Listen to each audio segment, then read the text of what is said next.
Welcome to this Photoshop tutorial. Here we're going to look at the use of the clone tool.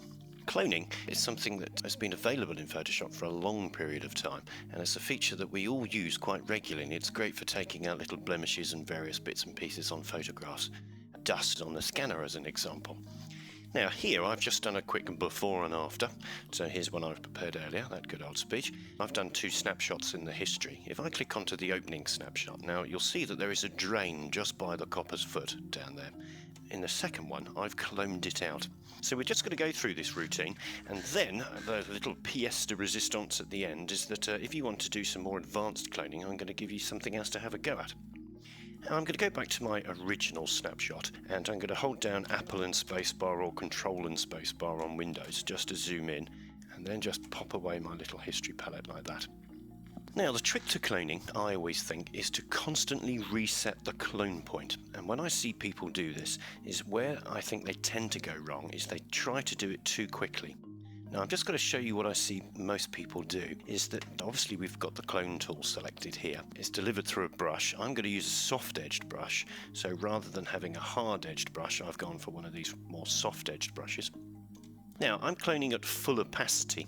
A nice little tip in Photoshop is that if you press 1 on the keypad, you'll see that it changes to 10%, 2, 20%, 3, 30%, 0, 100%. Useful little shortcut, that one. To set your cloning point, I'm going to hold down the Alt key, and this is what I see most people where they tend to go wrong. They do this, is they click and hold down the Alt key and then they instantly start cloning. And there's too quick a movement between the setting of the cloning point and then the starting of the cloning. So I'm just going to do an undo to undo that. The other area that I see people go wrong is they don't consider the light. So you can see that it's darker on the pavement down here and it's lighter on the pavement over here. So there would be no point me setting a cloning point up here by alt-clicking that point and then painting that down over here, because there's an obvious discrepancy between the light. And this is one of the things about the cloning tool. I'm going to set a clone point as close as I dare and slowly work my way up, and then I'm going to also clone from the bottom meeting the top to try and keep the light as similar as possible. The other thing I want to do as well is I want to make sure I don't get a repeating pattern, so you can see this lighter streak on the pavement here and here at the same time. Is that if I don't do this well enough, is that there will be a very obvious repetition and the eye might be attracted to that repetition. So I'm going to hold down the Alt key and I'm going to set an opening clone point of there, and then I'm going to very carefully paint along by the side of his shoe here. So I've done so much there, and you can see how that pattern's beginning to repeat.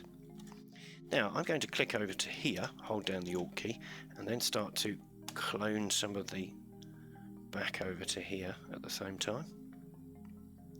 And then I'm going to hold down the Alt key again to set another cloning point, and then start to go over it like that, and that now is breaking up the repetition of that pattern that was just beginning to appear. Hold down the Alt key, set another cloning point. Again, hold down the Alt key, set another cloning point, so you can see how I'm resetting the cloning point on a very regular basis. Time to start from the underneath, no pattern there, notice. So if I now hold down the Alt key down here, I can now start down here and start to work from the underneath, heading upwards. Again, hold down the Alt key, set a new cloning point, and you can see how I'm building it up, and I'm just hoping that I don't get a repetition. I could increase my brush size, the two keys to the right of the P, the brackets. I could press one of those just to speed things up a little bit. So I can just get a little bit faster in what we're doing here, something like this. I usually find a smaller brush tends to work better. It works better because you tend to watch it a little bit more. So you can see how I'm constantly resetting the cloning point here. Something like this. Might realistically have to change to a hard brush around his foot there, might give a slightly better finish. Now I can then maybe just paint a little bit over there and a little bit over there. There we go, what do you think? If we hold down Control Alt and Spacebar, or Apple Alt and Spacebar, is that we can then zoom back out again and have a look at the finished bit of work. Not too bad.